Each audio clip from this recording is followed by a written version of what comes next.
રાજકોટ મહાનગરપાલિકાએ શહેરના લીલુડી વોકડા વિસ્તારની અંદર રહેતા લોકોને 24 કલાકની અંદર ઘર ખાલી કરવાની નોટિસ આપતાની સાથે જ સ્થાનિકોની અંદર ભારોભાર રોષ ફેલાયો છે। સ્થાનિકો દ્વારા સ્થાનિક કોંગ્રેસ નેતાઓ અને આગેવાનો સાથે મહાપાલિકા કચેરી ખાતે પહોંચી અને તંત્ર સામે સૂત્રોચ્ચાર કર્યા। સ્થાનિકોએ ચોમાસાની અંદર ડિમોલેશન બંધ કરવા માટે અને બેઘર લોકોને વૈકલ્પિક જગ્યા આપવા માટે પણ માંગ કરી હતી।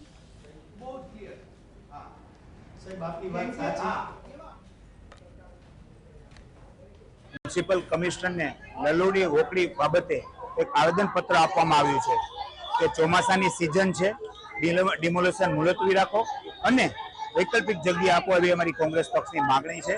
जो आवनारा दिवसोनी अंदर आ तंत्र नहीं सांभळे तो म्युनिसिपल कमिश्नरने फरीथी रजूआत करवामां आवशे अने घेराव करवामां आवशे।